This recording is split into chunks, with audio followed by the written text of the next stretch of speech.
So it's not that omega-6s are essential. You have to have them. Every cell needs them. Omega-6s are not toxic. Okay? But damaged omega-6s are toxic. But they never look deep enough. So they got it half right, but they haven't done all their homework. They didn't, their head didn't explode when they said, oh, omega-6 is essential. Oh, omega-6 gives you cancer. Welcome to the Radical Health Rebel podcast. I'm your host, Lee Brandon. This work started for me several decades ago when I started to see the impact I could make on people, helping them to identify the root cause of their health problems that no doctor could figure out, including serious back, knee, shoulder and neck injuries, acne and eczema issues, severe gut health problems, even helping couples get pregnant after several IVF treatments had failed. And it really moves me to be able to help people in this way. And that is why I do what I do and why we have this show. In this episode, I'm joined by the legendary Udo Erasmus, founder of Udo's Choice Oils, and a pioneer in the world of health and wellness. At 82 years of age and sharp as a tack, Udo shares his incredible knowledge on the importance of fats and oils in our diet. We dive deep into the difference between good and bad oils, the health benefits of good oils, and the damaging effects of bad oils on our bodies and minds. Plus, Udo reveals his revolutionary total sexy health approach, a holistic view that integrates body, mind, and spirit for optimal health and vitality. Whether you're a health enthusiast or just starting your health journey, this episode will change the way you think about fats, oils, and what it means to live a truly healthy life. Stay tuned and take your health to the next level. Udo Erasmus, welcome to the Radical Health Rebel podcast. Thanks for coming on the show. Well, thanks for having me on. It's great to have you here. It's actually an honor to have you on here. So, yeah, I have to tell you, I've been aware of you for about 25 years.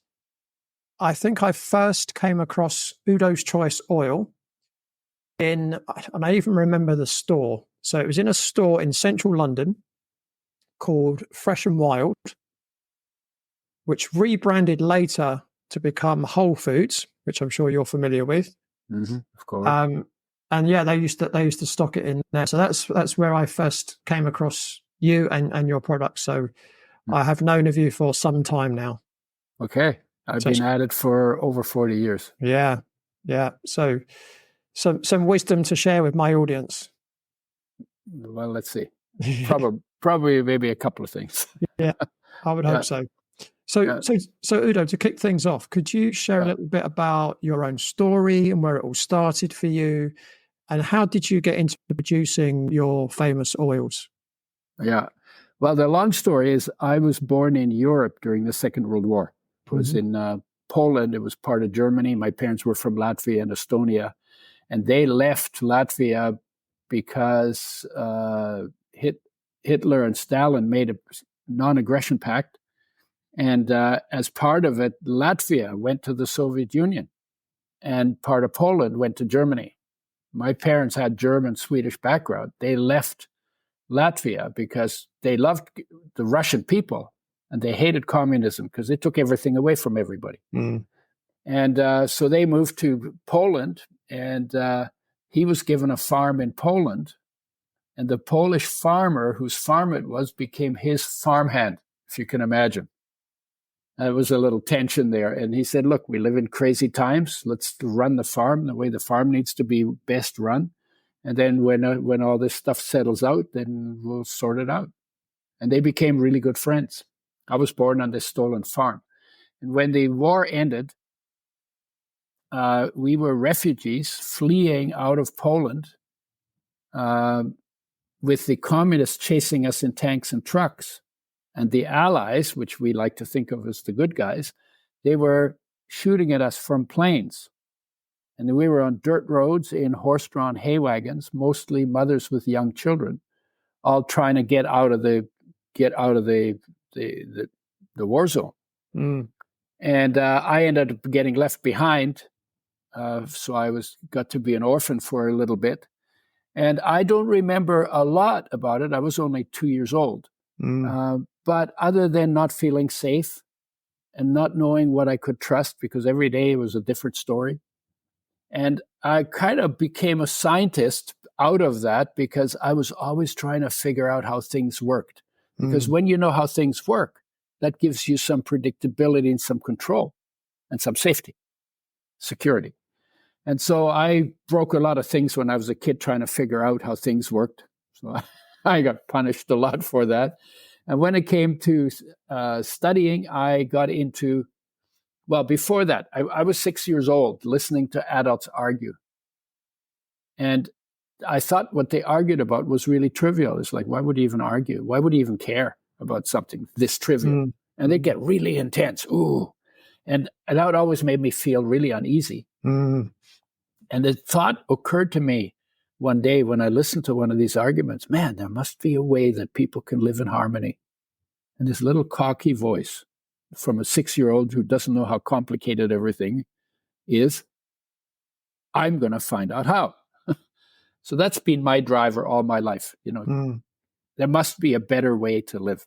Yeah. And so I'm committed. I'm obsessed with anything that can make quality of life better for people, for creatures, really.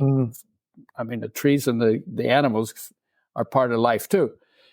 Anything I can do that makes life better for on the planet. That's what I'm interested in. Yeah. Yeah. And that can be on many levels. That could be on the level of inner experience. It can be on the level of what you eat. It could be on the level of what your surroundings are like and who you hang out with. So there's a lot of different ways to do it. But that's my obsession, is because I came from a place in war that's as bad as it gets. Yeah. And it's just everything is up from there. Yeah. So that's my background. That's why I got into science, and I got into biosciences, and I got into psychology, and I got into medicine. And I found that we didn't learn about life in biology, even though it's the study of life. We didn't learn about soul in psychology. We didn't learn about health in medicine. And I eventually left. And what I'm most interested in is health, total health, based in nature and human nature, and human nature itself. Because what is this? What is a human being? And how much is there to it? And how would you know if you never spent time alone with yourself, just noticing what is in the space your body occupies?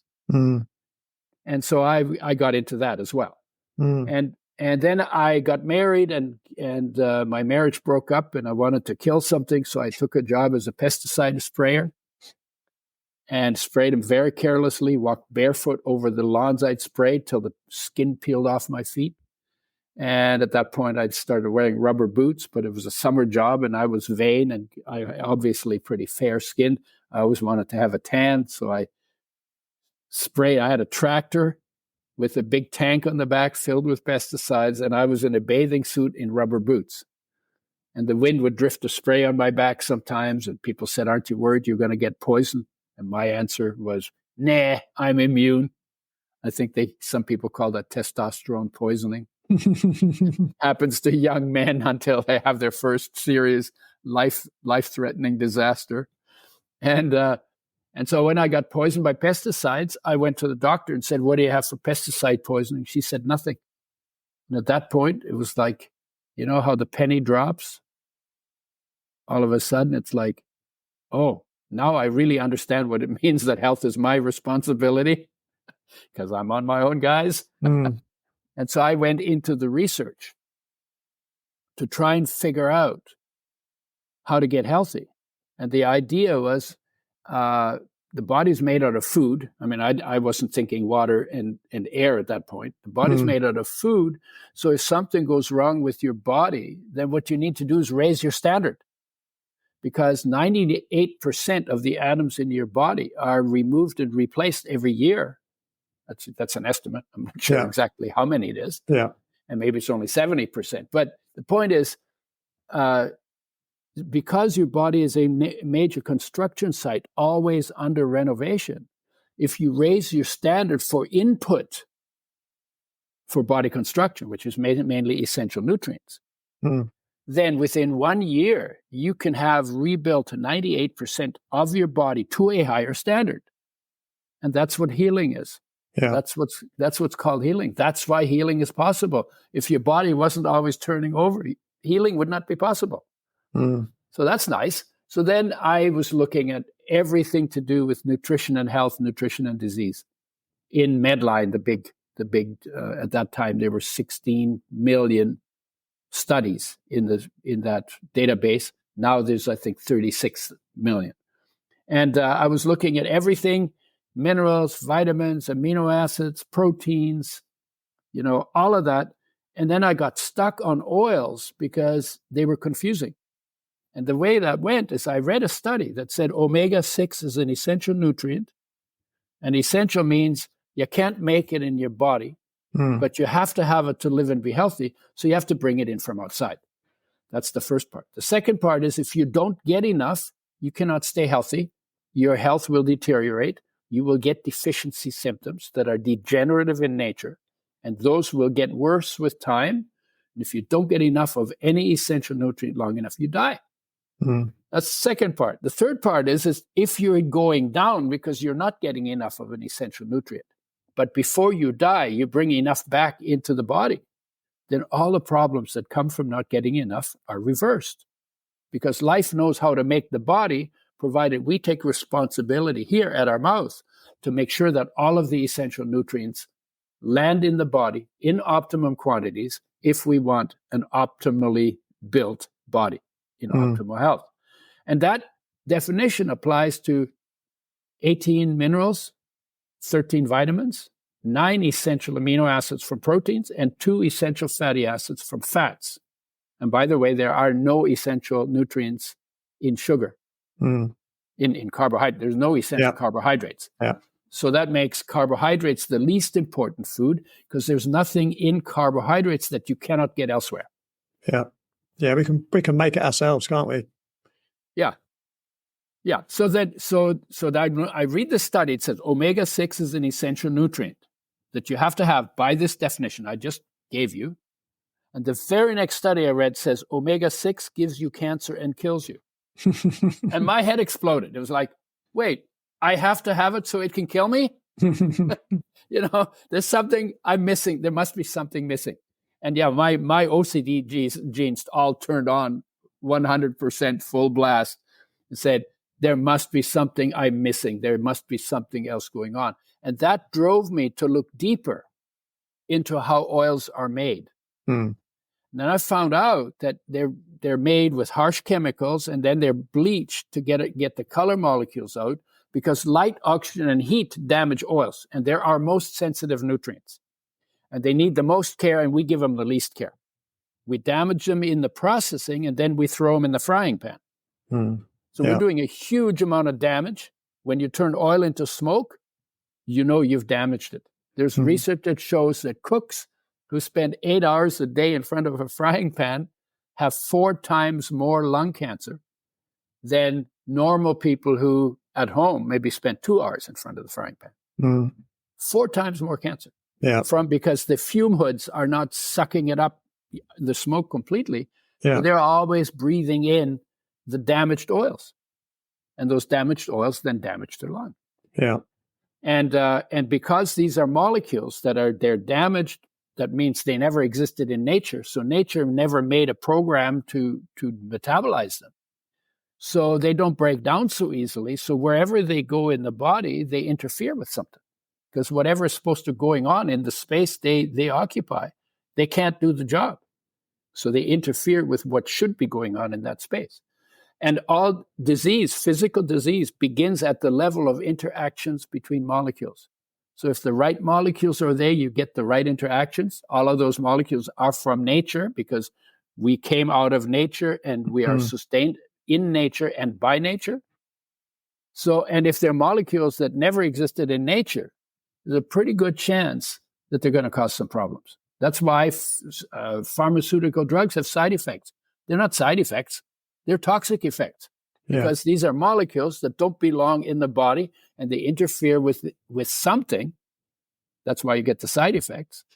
And they can be used to inhibit something that is a problem, but then they create other problems on top of what they're doing. And so I got into, anyway, so, I'm going, what the hell's going on? Found out that when oils are made, they're about 0.5 to 1% damaged by the processing. Sodium hydroxide, phosphoric acid, bleaching clays, and then they heat them to frying temperature to deodorize them to get rid of the rancid molecules. So I called the Oil Chemist Society in Champaign, Illinois, and I said, I want to talk to one of your researchers. And when he got on the line, I said to him, and I'm thinking, I'm thinking like a guy who got poisoned by pesticides, who's sick, who wants to get healthy. He says, when you know this does damage to the oils, why do you do it that way?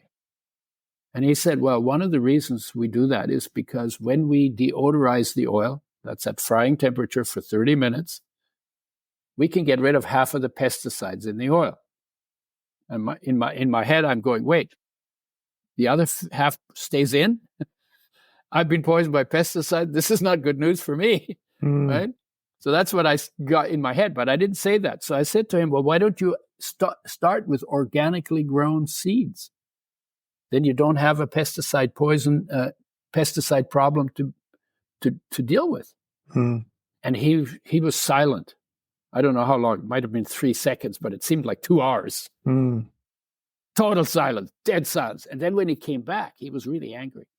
I don't know what your problem is. The oil is only 1% damaged and it's 99% good. And if you got 99% on an exam, you'd be damn happy, wouldn't you? So now I think, well, maybe I'm overreacting. It's only 1%. But then I decided to do the math. And so the math I did, I said, okay, if I have a tablespoon, I'm talking US tablespoons, 15 milliliters, 14 grams. If I have a tablespoon of oil that is 1% damaged by the processing, how many damaged molecules will be in that tablespoon of oil?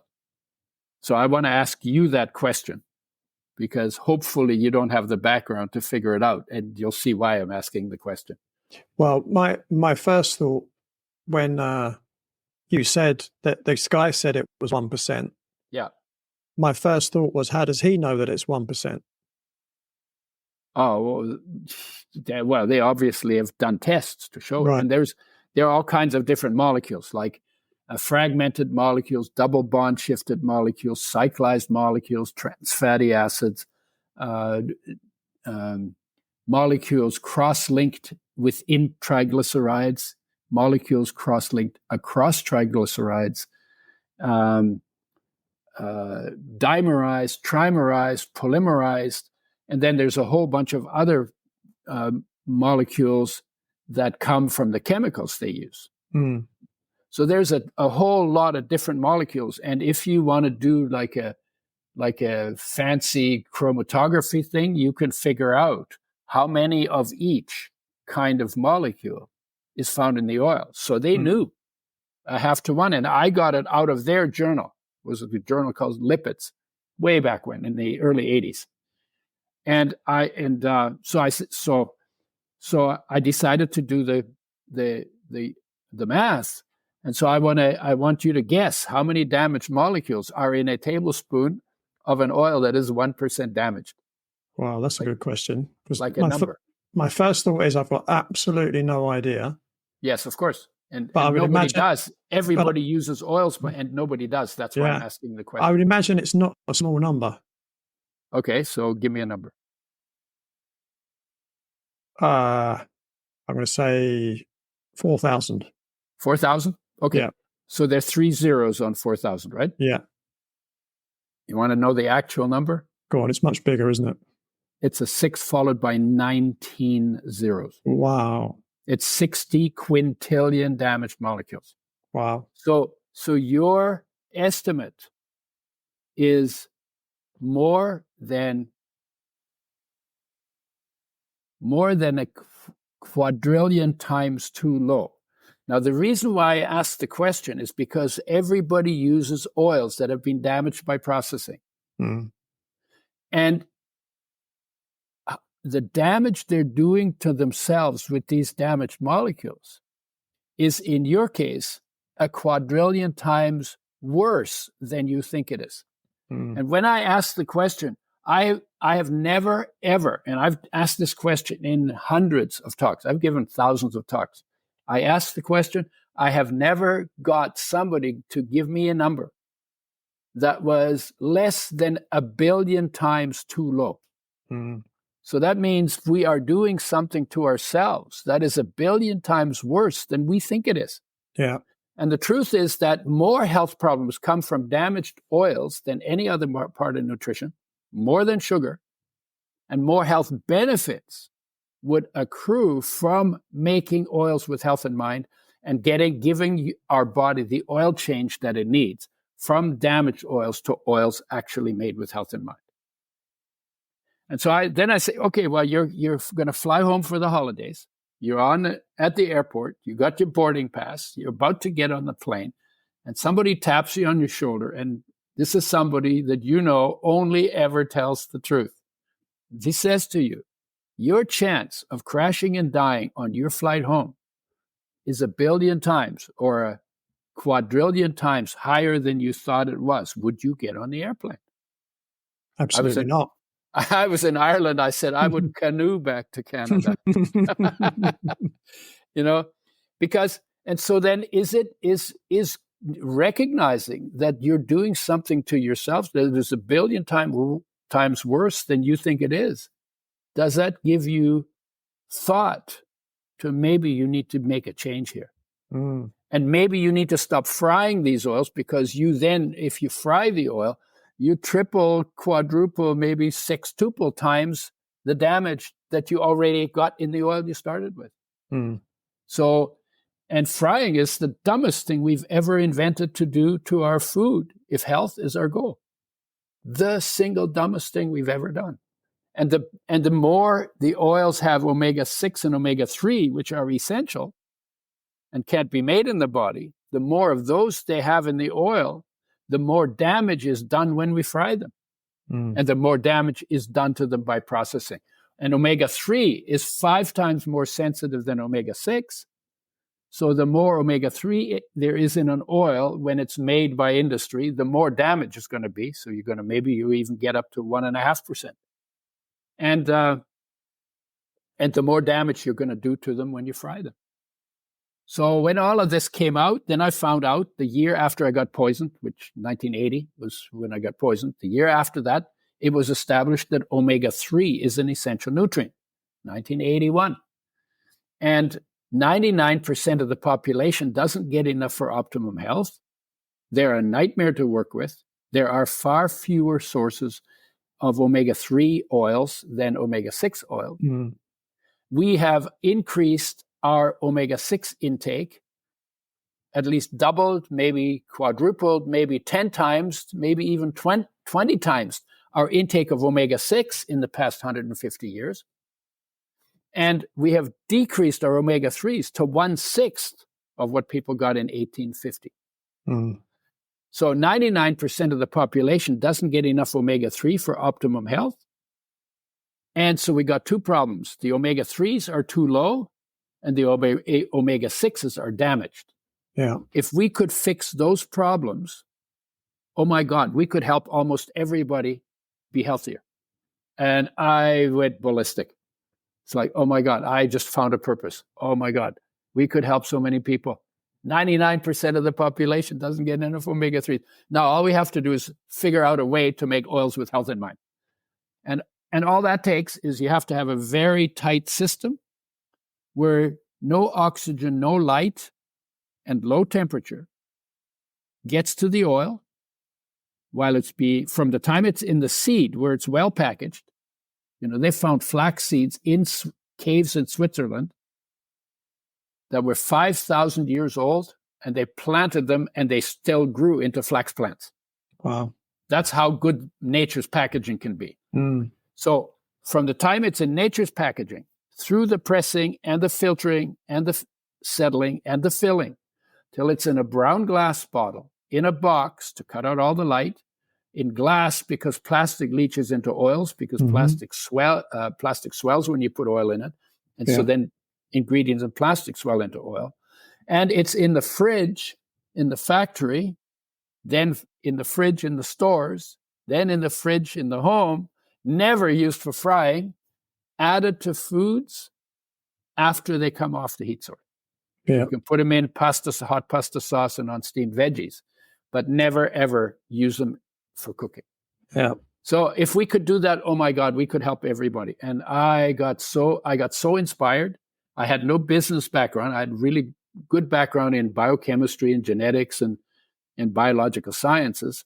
I had a year of medicine. I left because they only teach about disease, and I wanted to know what health is. And so I had that background, and then we figured it out. And then we started with flax oil, which has the most omega-3, but it doesn't have enough omega-6. And I became omega-6 deficient in flax oil. And then we developed a blend, the one that you were talking about. Yeah. Because we wanted to make the ratio between omega-3 and omega-6 has to be right. Because if you get too much of one, it'll crowd out the other. And if you get too much of the other, it'll crowd out the one because they compete for enzyme space. When people say the body can't convert flax oil into fish oil, you hear it a lot. I've heard it a lot. It's not true. The problem is we have a lot of omega-6 and very little omega-3. We don't have enough starting material for the omega-3s to be able to compete for conversion enzyme. And so, so that's why the ratio has to be right. And then both need to be made with health in mind to be protected from damage done by light, by oxygen, by heat. And that's what we created. And it's been a labor of love. It feels really good in the heart when you help people. It feels really not so good when you hurt people. Yeah. And helping people, that's what I live for. Because I like to feel good in the heart. Yeah. It's a very selfish thing I do. Anyway, so that's the long story. Yeah, that's a great story. So I'm obviously going to come back to the health aspect, but I'm quite interested in your story as well. So yeah, you say you was briefly orphaned at age 2. Yeah. So I'm not bad at maths. I'm guessing you were born in 1943. 42. 42. Okay, same as my dad. Same as my dad, actually. Yeah, I'm 80. I'm 82. Yeah. Okay, so did you find your parents again? Yes, my mother's sister found out what happened because my mother had 6 kids with her. They were 6 years and younger. And she decided to leave the road because it was safer to go through the snow-covered fields because it was in winter than it was to stay on the roads. But she couldn't take 6 kids with her. So she had to leave 4 behind. Wow. And left me with a farmer that she hadn't met before, and he was going to take us back to some relatives in Berlin, and they had already fled, so I got put in an orphanage, and my sister found out about it. She came and found us and reunited us with the family. But the thing that, I look at it now and I say, what a gift that was, to be born in a war and to go through this crazy experience. I don't wish it on anybody, but it was a gift because we got stripped of everything: the culture, the country, the farm, the animals, the house, the friends, the language, everything. The only thing we took with us was the clothes we wore, the body we were in, and the life in that body. And so I got all my culture stripped, and I never felt like culture was that good, because there's a lot in culture that keeps you locked into ways of behaving that are not conducive to quality of life. And so I really had to start from scratch. And so that happened early. So I wasn't like 30 years old and then try to plow myself through all of the cultural beliefs that we kind of inherit with our, by where we grow up. So I grew up without that culture, and I had to start everything from scratch. And so I've always been kept to basics and asking really basic questions. And then literally just wanted to, my job in life is to become a human being, but fully human, Yeah. all of what that entails, because it isn't just the body and it isn't just my ideas, but there's also a life energy that is unconditional love. We are in our nature that energy, and we are in our nature unconditional empowering love. And when we feel that, because we spend time with ourselves, then it's kind of, you look around and you say, well, okay, well, it's not about me anymore, because I'm good, I'm taken care of, I feel cared for. So what to do? Well, where can I help? What needs to be done? How can I make the biggest splash for good that is possible in the time I have? Right? So it's so, and then beyond life energy is an awareness, or a bliss, or a witness, or there's got lots of names. Completely formless, but also completely indestructible. And life and awareness and the inspiration that is the shine of life into the world, those three can never get sick and never die. And when you're in touch with those and you have a problem, then you don't say, I'm sick, you say, my body is sick, because life energy, which is a fraction of solar energy, we can derive that if you want, is actually perfect health. Can never get sick, never dies. Yeah. So, and energy is also the healing force. So if something in you is unconditionally loving and healthy and is your individual essence, what would happen to your body if you lived in touch with that? Well, it would be very healing for your body. Yeah. Because you wouldn't be interfering with ideas you have. You wouldn't be using ideas to interfere with the flow of that energy through your body, unconditionally loving your body and building and rebuilding and repairing and renewing constantly. So we have emotions and thoughts that go with those emotions that interfere with the flow of energy. And there's a lot of nobody in medicine that's not addressed, but there's an emotional factor or a mental factor in most of our diseases. Absolutely. So when did you move away from Europe? 1952. I was 10 years old. Okay. So did you go to Canada or to the US? Canada. Right. Yeah. Okay. And the way that happened is my father, because he was from Latvia, he spoke Russian and Latvian and German, and also a little bit of English and French. So he was a interpreter during the Second World War, and he was from Russia, and he was riding with Cossacks, and they were on the German side, and he ended up in a prisoner of war camp from Normandy in Alabama. And on the way to Alabama to the prisoner of war camp, they went through Quebec, and Quebec looked a lot to him like Latvia. He said, if I survive this war, I'm going to Canada. And so he then came back in 1946, and then it took us 6 years to get the documentation, the paperwork, the bureaucracy done, so we could get the hell out of Europe, because he didn't like Germany and he didn't like Europe. He had, they lived through a crazy time. They went through the First World War, which was followed by the Bolshevik Revolution, which was followed by the Depression, which was followed by the Second World War. That was their life in Europe. Yeah. And they had it up to here. And my father couldn't get the hell out of there fast enough. And then when he came to Canada, he went up north, 500 miles north of Vancouver, bought 112 acres for $960. Wow. We built our house. We had no electricity, no running water. We had an outhouse that we used to frequent on daily occasions at 40 below. Wow. So it was very rustic, and we cleared 40 acres of that by hand and by horse. No chainsaws, no tractor, all by hand, saws and axes.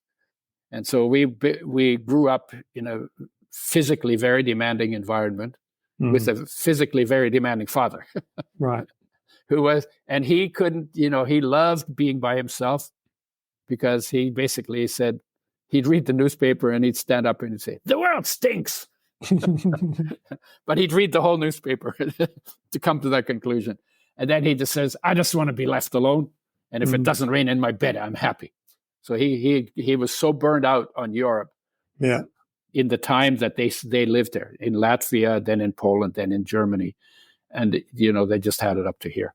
Yeah. It was so much. I mean, of course, now the world is going in the same direction again because we haven't learned anything.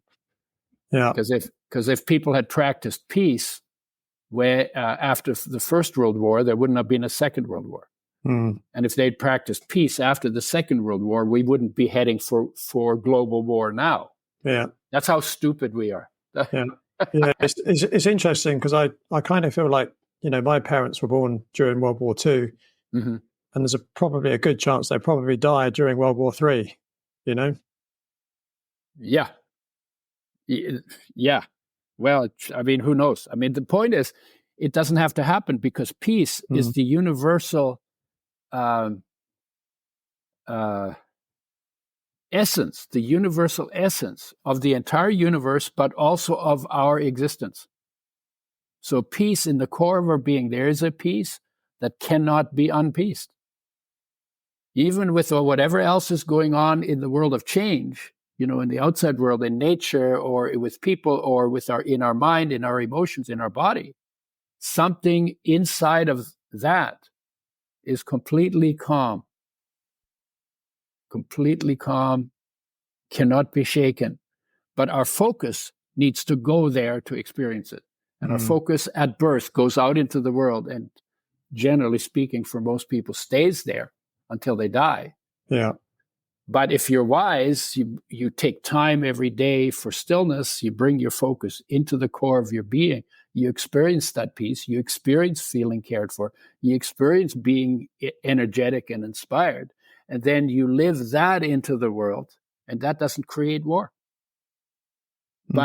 But fighting with change and, trying to make change not change, well, that gets you into all kinds of trouble. Yeah. Right. Yeah. So what happened next? So you're on your farm in Canada growing up. What happened? Like, did you go to university? Yeah, I went to university when I was 16. I started university. My parents believed in education, so they highly recommended we do that. And of course, I was also interested, like I was in nature, living in nature, and even when we were after the war, when I was a kid in Germany, I'd be on the meadow and I'd watch little spiders go up blade. I remember a little red spider that went up and down blades of grass, and I was just like, lie on the floor on all fours on the grass, watching the spider. And I was always looking in nature, and I just found it unbelievably fascinating. I think if you're alive, you got to find life fascinating because there's everything going on. The leaves fall off the trees and fall, in spring you get blossoms, and I mean, and it's just like a celebration. And so I wanted to know everything I could about life. So first I went into science because I wanted to know how things work. Then I went into biosciences to figure out how creatures work. Then I went into psychology to figure out how thinking works. Then into medicine, how health works. And then eventually I left university and just did some traveling, worked with psychedelics for a short time. That sort of broke open my very what can you say? My very shy and inhibited war baby personality, and kind of showed me that, oh my God, there's 1,000 ways to live, And then I got into all the philosophical and the spiritual stuff. Tried to, what did the master say? And I looked at Buddha, and I looked at Krishna, and I looked at Jesus, and I looked at Socrates, and so I got, because it was all about what's the human being, what's the meaning of life, why are we here, How can we live? How can we live better than being war babies? So I have a very wide background in that, and I found everything interesting. You should see my bookshelves. I've probably read, I don't know, 5,000 books. That's quite a bit. Yeah, for sure. And on all kinds of topics, science and philosophy and like everything. Sociology. I did a little bit of sociology and a little bit of religious studies, and and then my questions was always not like, what did they think? Because thinking wasn't really working that well, because people thought and said and did so many stupid things. But my question was, so, if Jesus was really the cool cat that they say he was, so I want to know what he felt that made him like that. Because you could say his life was poetry. But then in order to do poetry, you're going to be feeling something. I want to feel what he felt. I want to feel what Buddha felt. Yeah. I want to feel what Krishna felt, where that wisdom came from. Because when you read that wisdom, sometimes it's very simple, but it's really profound. And so, you know what? I want to embody that. That makes sense to me. Yeah. I want to live the way the people lived who lived the best lives. Yeah. And so that's, and I'm always on that. And I do stillness practice. And in stillness is probably where the most quality comes from. And if 8 billion people took an hour every day to sit quietly and become as still as they can be, and to discover what is in them in the space their body occupies in that stillness, they would find their peace, they would find their love, they would find their wisdom, they would find their answers, they would find their mission, they would find their purpose, they would find their inspiration, they would find contentment, they would find calmness, they would find, I think, admiration or adoration or, oh my God, this is incredible. Dust and water and a little bit of air, a handful of dust, 3 buckets of water, and a bunch of air get put together in this and get to have the human experience. Oh my God, that is amazing. That what you look for a miracle. Yeah, what is this? Hello, right? So anyway, yeah, we could probably spend 3 segments just talking about all of that stuff. Yeah, absolutely. But I can certainly see why, looking at your background, why you was able to do what you did, with the oils and everything, because you had so many different backgrounds that you could dip into. Yeah. Because I know you also, I believe you invented the machinery as well that you needed to produce the oils as well. Is that right? Yeah, we developed that.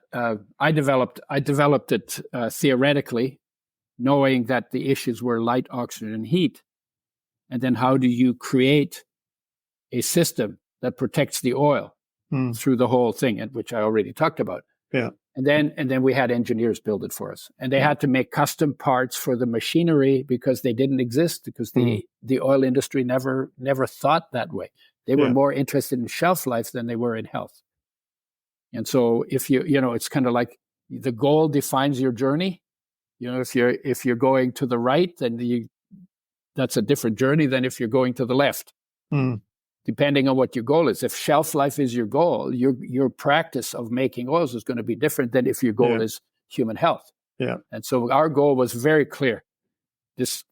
We want this oil to be completely undamaged and to support human health and to support it in a way where they're balanced and both are made with health in mind and both are organic, so that both can use the same enzymes to get turned into hormone-like derivatives in the body that regulate everything that goes on in your cells on a daily basis, on a moment-to-moment basis. Yeah.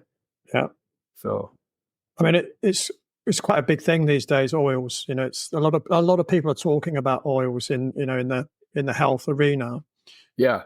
Can you talk from your own point of view as to what damage, particularly the so-called bad oils do to the body? I'm briefly interrupting this episode to remind you can now hear an extra No Punches Pulled episode every month with an amazing and almost certainly controversial guest who's not scared to put their head above the parapet. These guests are exposing lies and corruption, sharing their stories of being gaslit or cancelled for telling the truth, and offering real-world solutions to achieving optimal health and maintaining freedom amidst increasing censorship and restrictive regulations. These are the types of episodes I started producing back in 2022, for which I was cancelled on Facebook, Twitter, YouTube, and deplatformed from LinkedIn. These additional episodes are for subscribers only. For the equivalent of one takeaway coffee per month, you can now become a paid subscriber and receive exclusive access to content the authorities do not want you to hear. I really hope you can support the podcast to help it continue, and also to help me bring you even better, more controversial, educational, and inspiring guests. Subscribing to the Radical Health Rebel podcast is a much more productive investment than supporting organizations that feed you lies, propaganda, and predictive programming like TV licensing, cable, satellite, and major film streaming services. Subscribing to the Radical Health Rebel podcast to receive premium content couldn't be simpler. Just go to the show notes, click on support the show, and follow the instructions. In fact, why not do it right now? And once you've subscribed, come straight back and listen to the rest of the episode.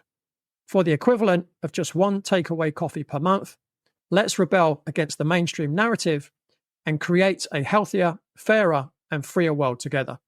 Thanks for listening and for your support. Yeah. So let me talk about this, because there's now, since every year pretty much, since I've been doing the work on oils, has been somebody who's written a book who says omega-6s are bad and seed oils are bad and you shouldn't use them and they're toxic and all kinds of problems come from doing that. Mm. Not one of those people, there've been probably 20 books by now, maybe more. Right now, there's about 3 or 4 going around. And everybody's quoting these people saying omega-6s are bad and seed oils are bad and you shouldn't use them and are toxic. And every problem under the sun is caused by seed oils and omega-6s. Hmm. And none of the people who've written those books over the past 40 years has ever talked to me. Interesting. It's not, and I'm not hiding. I'm out there. I'm out there with oils. They had one on flax oil the other day. It was completely cooked up. So what I say is, and here's what the problem is, I think, to understand the issue. These oils are damaged by 1% by industry. And those oils are used in the research. So that 1% damage shows up in the research results. And so some of the research says that when you use, cooking oils, omega-6s, these are mostly omega-6 oils, because pretty much all cooking oils have omega-6s in them and have more omega-6s than omega-9s or omega-3s or saturated fats. And so they see some results. The results say there's some problems with these oils. And then they blame it on the oil when they should be blaming it on the damage done by processing. So it's not that omega-6s are essential. You have to have them. Every cell needs them. Omega-6s are not toxic. Okay? But damaged omega-6s are toxic. But they never look deep enough. So they got it half right, but they haven't done all their homework. They didn't, their head didn't explode when they said, oh, omega-6 is essential. Oh, omega-6 gives you cancer. I don't know why they didn't. I don't know why their head didn't explode and why they didn't say, hey, we need to look deeper. How can it be essential and then kill me, right? And they didn't do that homework. I looked deeper. I looked into how the oils are processed, and then found out that it's the processing and the damage done by the way we use them in cooking that we should be blaming for the problems. And we should be making the oils with health in mind, and we should be using them in a healthy way. That would be the total story. And we should balance them properly with omega-3s, because both are essential and both compete in the body in some ways. Yeah. And so all of that stuff that you get, you basically, every time you read omega-6s are toxic and seed oils are toxic, you should be saying these guys haven't done the homework they need to do, because they're blaming. It's kind of like, there's a lot of police at a crime scene. So then you say, oh, well, there's a lot of police at the crime scene, so the police must have done the crime. Right? And so that's in a way, that's what they're doing with oils. Yeah.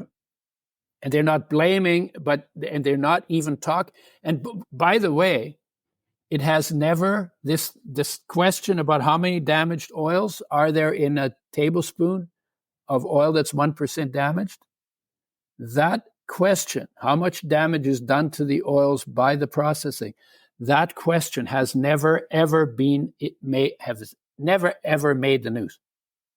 Never. I got really close once in Edmonton in Canada, and we did an interview talking about what you and I are talking about with oils. They loved the interview, the guys who did the interview, and they said, we're going to play it on the news tonight. And I had the evening off, so I said, okay, I'm going to watch myself on the news, because I never see myself, and maybe I twitch, or maybe who knows, maybe I have gestures that are a little weird, or maybe I'm drooling, or whatever, and if I see it, maybe I could work on my presentation, right? So I watched the news. They didn't play it, but they played an ad for one of those damaged oils. And so I know what happened. They loved the interview because it was a good interview. It was energetic, and it was like interesting, and it was news. Went to the editor. Editor took it to the senior editor. Senior editor says, we can't run this because they pay us to advertise their damaged products. So we're not playing this interview. So never got played. Yeah. And a woman who was a anchor person in TV in New York said, this story about how many damaged molecules are in a 1% oil is the most newsworthy thing that you have. On oils. It's the most newsworthy thing on oils. And it has never made the news. And there's definitely suppression, but maybe it's not based on, let's not talk about what Udo's doing. It's not like that. It's not personal. It's just, we are not going to diss the people who make us the money that we make. Yeah. Whether Pfizer is the sponsor, or whether it's Wesson Oils or whatever it is, they don't diss their sponsors. And there's a bias built into media because they're making money on products that probably should be exposed. Yeah. Yeah, right? Sure. So with regards to the damaged oils, because again, they're in a lot of foods, particularly any kind of, fast food, junk food, processed foods, packaged foods. Yep. Almost all of them contain these damaged oils. Yep. What would you say, in your view, is the kind of typical damage that they cause in the body? Well, inflammation would be the first one. And it's well known that when you fry oils, but also when you fry carbs and when you fry proteins, you increase inflammation and you increase the risk of cancer. And inflammation is behind probably the majority of our degenerative diseases.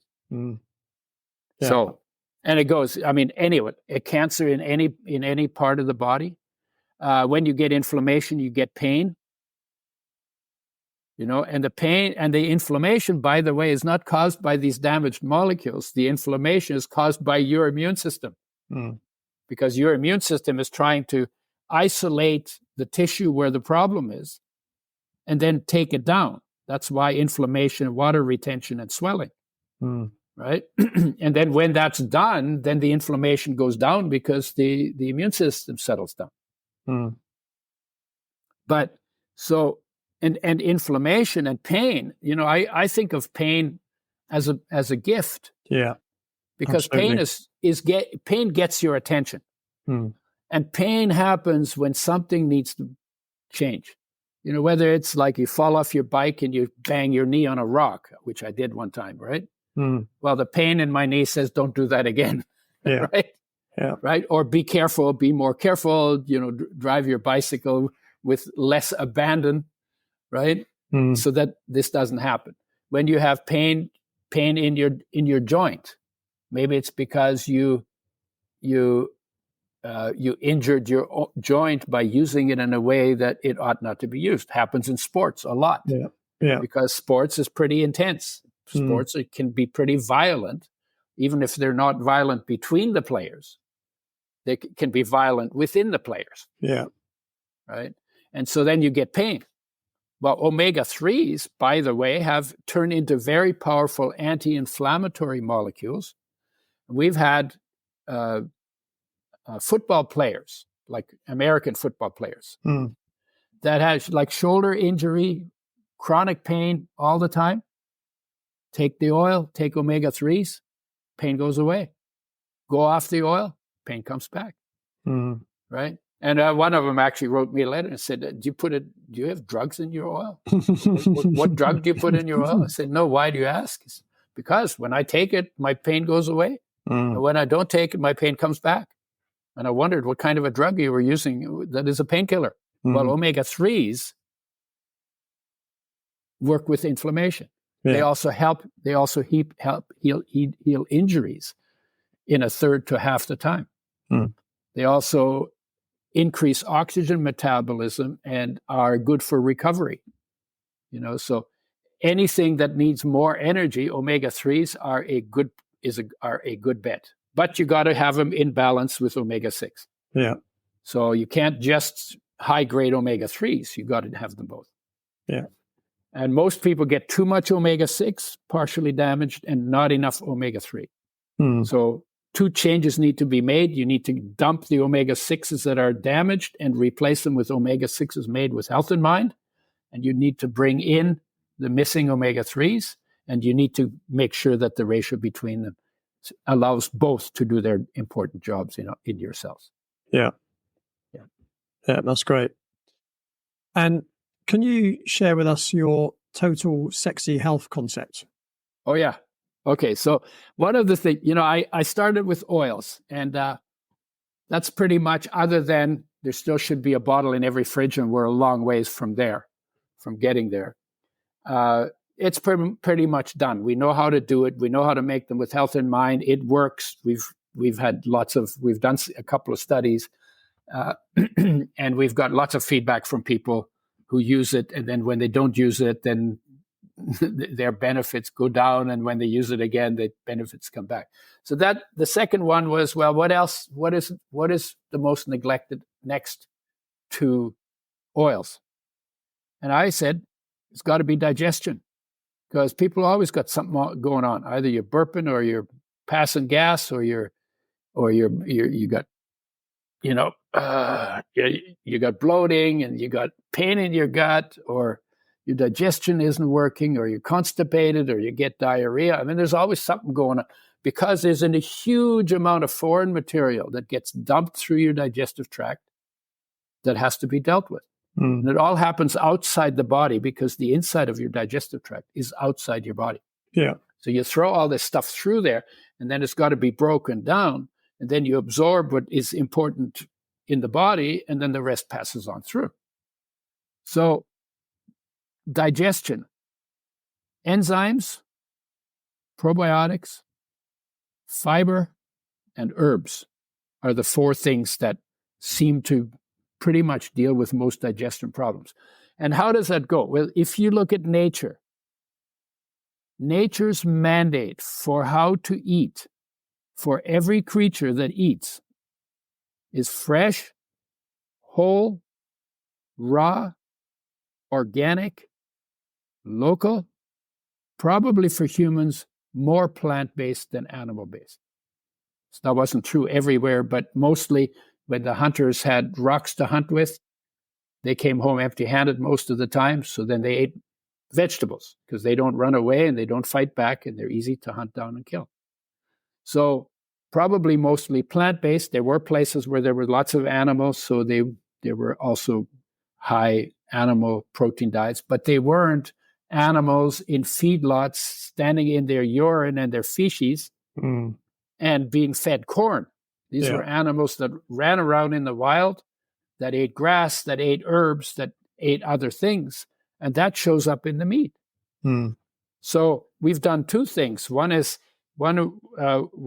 we feed them wrong, and then the other thing is we cook them. In raw foods, there are enzymes that do about 60% of the digestion of the food for you if you chew it up properly. And those get destroyed when you cook the food. So if you cook your food, you should be taking digestive enzymes to replace the enzymes you destroyed by cooking. Same thing for probiotics. Probiotics are on raw foods. When a cow eats grass, there's probiotics on the grass. That's where a cow gets its probiotics from. That's why cows don't need to take probiotic supplements, right? You cook the food, you kill those. You should replace them.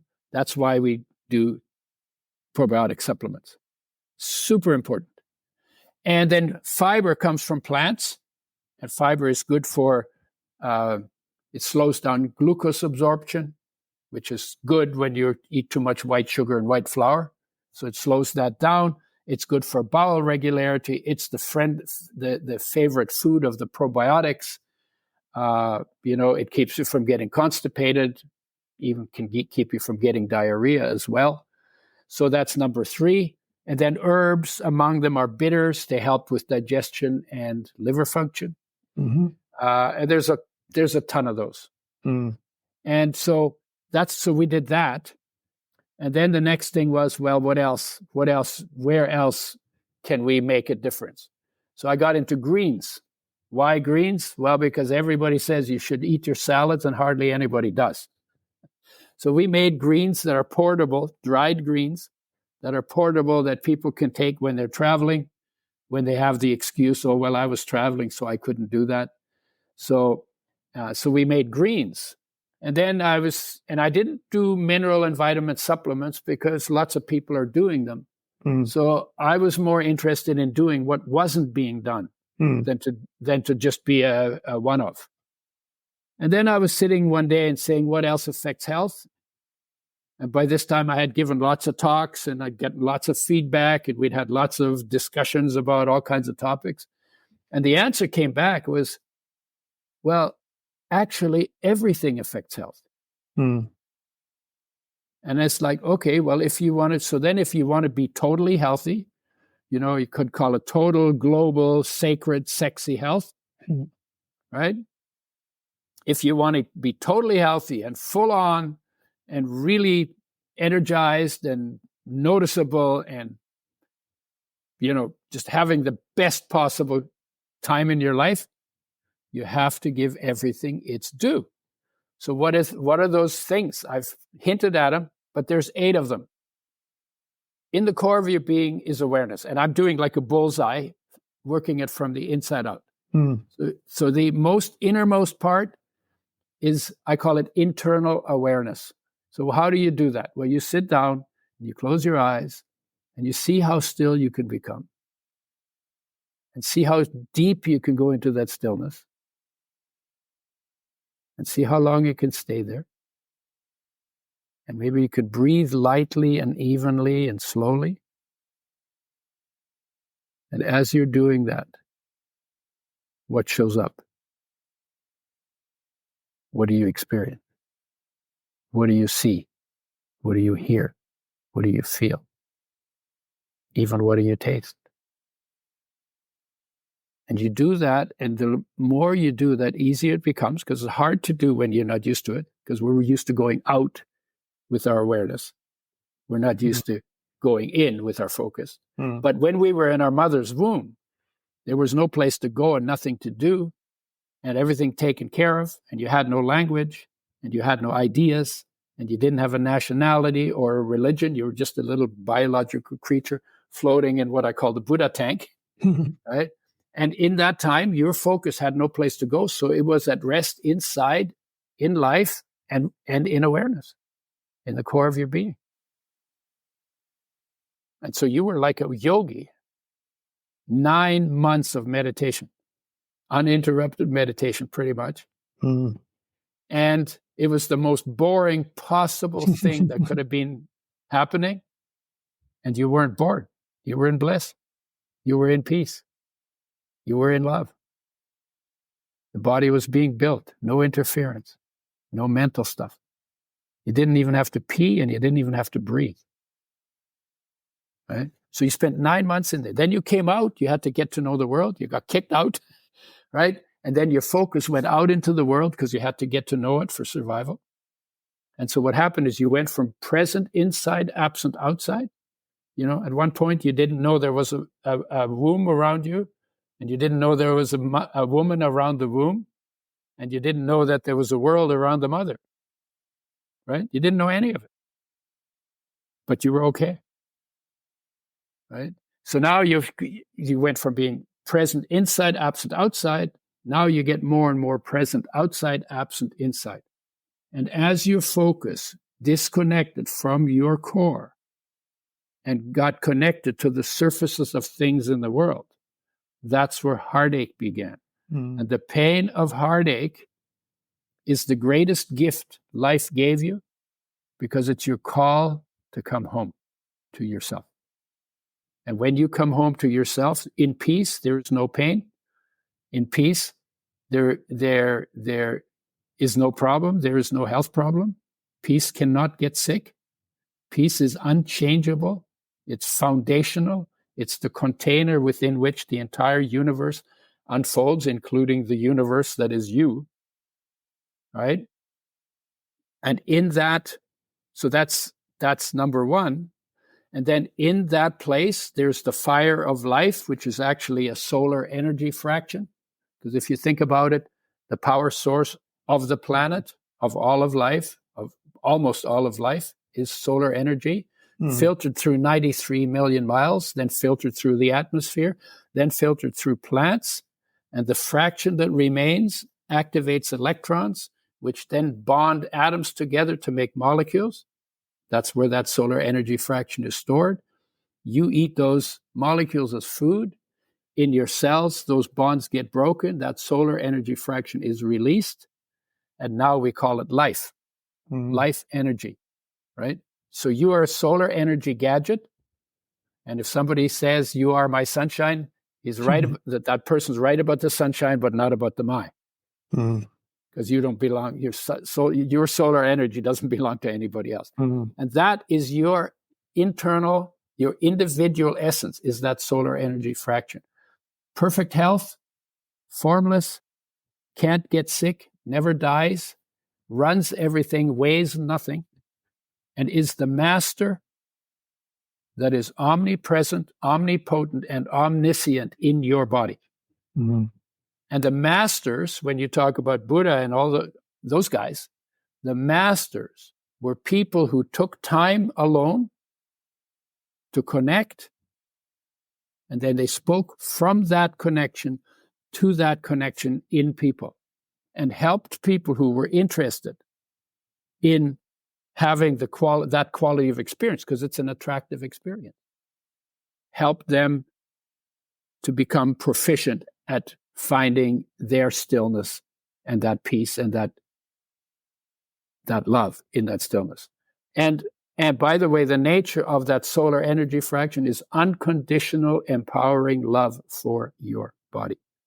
You are not the body. You are actually that energy. That's why if I said to you, hey, whose body is that? You probably would say, oh, that's my body. Well, my body means you are the owner. The body is your property. The body is your project. You're the owner. And who is the owner of your body? Well, life owns the body and runs everything, like I said, right? So that's that. And then the third one is the shine of that unconditional love that is life into the world. I call that inspired purpose. And that's basically when you feel that love, you just want to help. That's what inspired purpose is. Helping do something constructive, not destructive.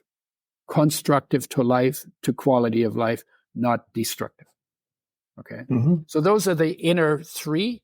Then there's the body, food and fitness, and digestion, and rest and activity, and food, water, air, and air is, that's what most people talk about when they talk about health. But that's actually already way off the center of health. And then the fifth is protective mind. That's about survival smarts. That's about, preempting what kind of problems can happen where you live, whether that's crime in the city or it's the volcano erupts if your house is on the bottom, on the bottom of Mount Vesuvius, right? Or if you're living by the ocean, tidal waves or storms. So, the weather could be hail, could be cold. So preempting, supporting, surviving, protection, and it's food, air, water, shelter, clothing, warm and cold, and also reproduction, raising kids, parenting, education. Mostly is done for survival skills. And then outside of that is the social group. There are some people who, if you hang out with them, will make you sick. And there are some people, if you hang out with them, will encourage you to greater quality of life. Yeah. Pick the latter. Yeah. Avoid the former. Not that complicated. But to recognize, and you don't have to keep relationships that are destructive to you. Yeah. You can somebody called it, you can bless them out of your life. Right? And then the next one is natural environment. Well, the natural environment is, what we put into the environment comes back to us. A guy in the 60s carved it into a log, a very short version of it. It's a little crude, but I think it's very instructive. So it said, shit in your nest, nest in your shit. And that covers every environmental issue, right? Yeah. Whatever damage we do, whether it's pesticides or industrial chemicals, or we do clear cutting, or, in the UK, all of that used to be a treed country. And I think all the trees got turned into boats and things, right? So, and same, we used to have 10 trillion trees on the planet 10,000 years ago. We now have 2.5 trillion. So we've hacked down 75% of the trees on the planet. And they actually moderate weather and climate. They make winters warmer. They keep winters warmer. They keep summers cooler. You know that because if it's really hot, where do you go? Under a tree in the shade. Yeah. It's like 20 degrees cooler. So you know it works. But you people have all kinds of other crazy ideas, money-making ideas for how to fix the climate. Basically, mostly we need to do less. Yeah. When we had the lockdowns, the air got clean over China. The dolphins went back into the canals in Venice because the water got clean, because there weren't boats, dumping oil on the water. And, where I live next to a bay, you could see all the way down into the bottom of the bay. The plants became greener, the flowers became brighter, So fundamentally, mostly we need to do less, other than we need to plant trees or plant plants.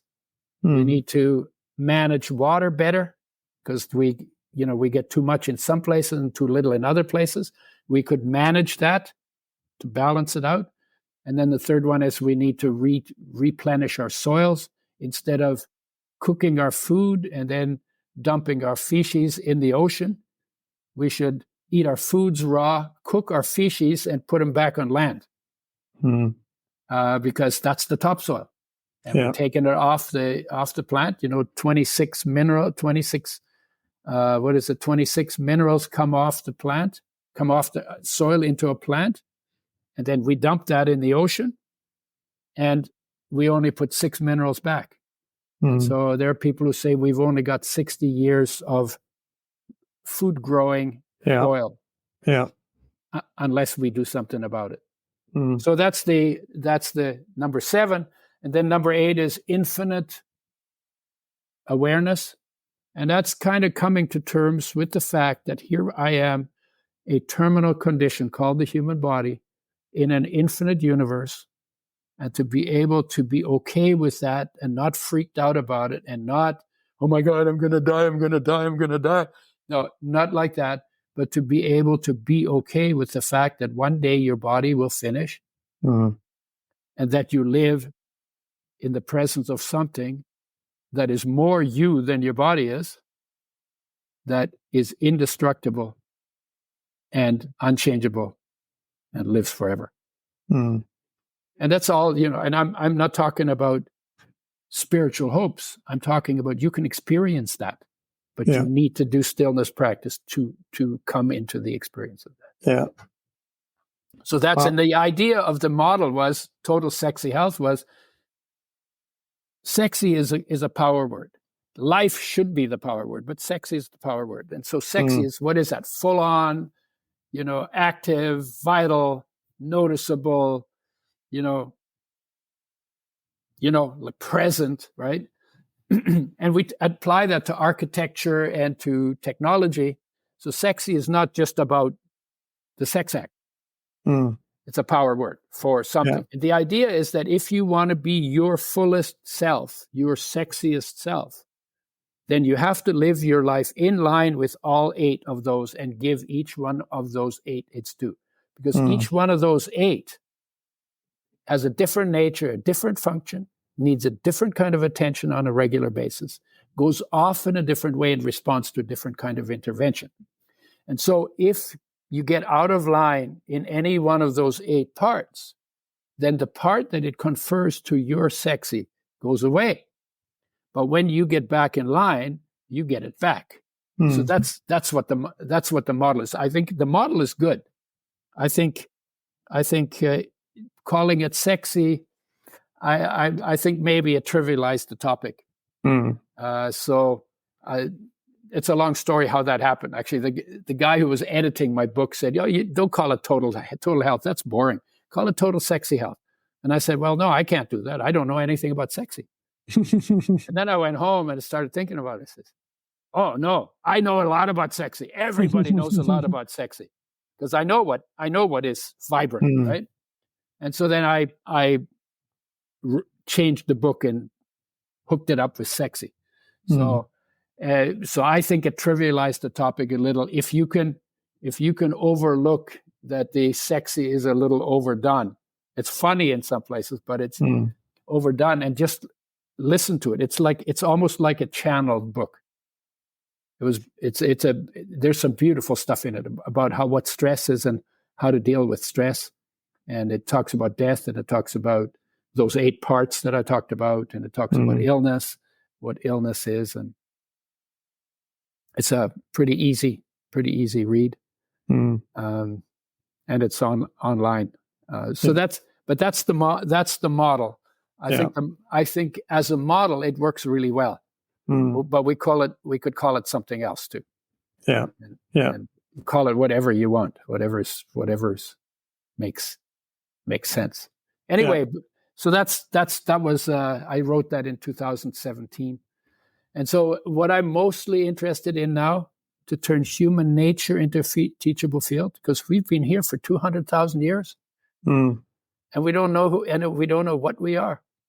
Yeah. And there are people who've talked about it. It was all, all the great masters were teachers of human nature. But you can't go to university and get a course where human nature, where you really look at human nature, because you have to look at all of that if you want to do that. You got to look at the awareness part. You got to look at the energy part. You got to look at the emotional and the mental and the physical. And, so you got to look at all of it, and nobody does that. And every profession only looks at one piece. So the psychologists want to do everything by talking, and the religious people want to do everything by prayer. And the business people want to do everything with dollars. Yeah. Or with pounds, right? And so everybody's trying to fix everything with only one modality. Well, we are multimodal. Yeah. We are complex integrations We are a complex integration of a number of factors that are completely different in their nature. Yeah. And Are you familiar with Paul Chek? Kolchak? Paul Chek. Paul Chek? No. Ah, yeah, because he does talk about all those things. Okay. Yeah, someone he's into all that. Yeah, and then the other thing is that the other thing I'm working on is to turn total health into a teachable field. And again, it's like you have to look at all those 8 parts. What is the role they play in health, and how do you live in line with how the universe created all those things? Yeah, because it's getting out of line, whether it's the frying pan, or it's living in cities, or it's cooking our food and destroying part of it, or eating, what do they call them now? The processed foods. Everybody's getting sick on processed foods because they use white flour, donut, white flour glazed with white sugar, fried in white oil, right? That's food, right? And then how do you live in line with nature and your nature when you live in the city? Yeah. And then you got to start thinking about, spend some time in the country. Well, get your food fresh. Well, go organic again. Well, whatever it is that you need to do, because you as life have only one job, which is to take care of the body and its needs and the environment within which it unfolds. Right. So that's what I'm doing. I'm 82. I have a few more years. I'm still in pretty good shape. I had arthritis when I was 38. Just pain in my knees. When I bent my knees, they hurt. I'm 82. I got nothing. I got no pain anywhere in my body. Yeah. So I'm doing several. I'm doing several things right. Certainly looks that way. So, what's next for you, Udo? Well, I do quite a few podcasts. I love podcasts, by the way, because it's a simple thing. It's not based on advertising dollars. It's based on first of all, the hosts are often people who are really interested in learning lots of stuff. So that's a great way to learn. You become the host, but you're really a student, right? Is that true? Yeah, absolutely. Yeah. So you get lots of different stories and lots to think about. And so it's good for education for the host. It's good for education for the host's following. It's a way to get to people I would never meet in real life. So, and then you promote what I'm doing and I promote what you're doing. And it's a very simple exchange that isn't based on hiding secrets, keeping secrets, patenting and words, or pretending that things are not what they are. Because there's a lot of that going on in the world. Yeah, absolutely. And so then I really like the thing I like the most of everything I'm doing is the podcast. Yeah, I must admit I'm hooked on podcasting myself. Yeah. Awesome. And I went through your list. I actually read every title on your list. There's a lot. Yeah. A lot of different people with a lot of different angles on a lot of different things. Yeah, definitely. Yeah. I'm fortunate I've had some amazing guests. Yeah. And I can imagine, given that you've done over 100 of them, that you've probably learned a thing or two certainly in the process, or gotten things to further consider and delve into and think about. Yeah, for sure. Sure. And where can people find you online? Well, let's see. I'm on Facebook. I'm on Instagram. I have a YouTube channel. I'm on LinkedIn. I have a website called udoschoice.com where I talk about the products. And I have a website called udoerasmus.com. That's more about the new stuff I'm doing. That's a work in progress. And then I work with some immune, digestive, and brain function products. They're kits, and you go to I fit to win. I fit to win. So IFIT, the number 2, win, WIN. I fit to win. So .com is that? That's a .com, yeah. Yeah. Great. Yeah, so there are lots of ways I'm not hard to find. I'm not hiding under a rock. If you go on Google and put in Udo Erasmus, if you spell it right, I show up on the first page, and that's the bonus for having an impossible name. Right? If my name was Jack Smith, you would never find me. Yeah. But my name is Udo Erasmus, so I'm on the first page on Google if you spell the name right. Yeah. And then there's podcasts. You can watch some of the podcasts I've done. Yeah. So there's a lot. Yeah, I'll make sure all your links are in the show notes. Cool. Awesome. Udo, thank you so much for your time, and thank you for sharing your worldly wisdom that you've accumulated over the last 82 years. It's been an absolute pleasure talking to you. Yeah, thank you. I love doing this, and I love that you're doing this. Yeah, and I appreciate it. Yeah, that's awesome. And I hope all of your listeners get something out of it that makes your life just a little bit more. Yeah, that's why we're here, right? More quality. Yeah. That's why we're here. That's why we're here. So that's all from Udo and me for this week. Don't forget to join me same time, same place next week on the Radical Health Rebel podcast. Thanks for tuning in. Remember to give the show a rating and a review, and I'll see you next time.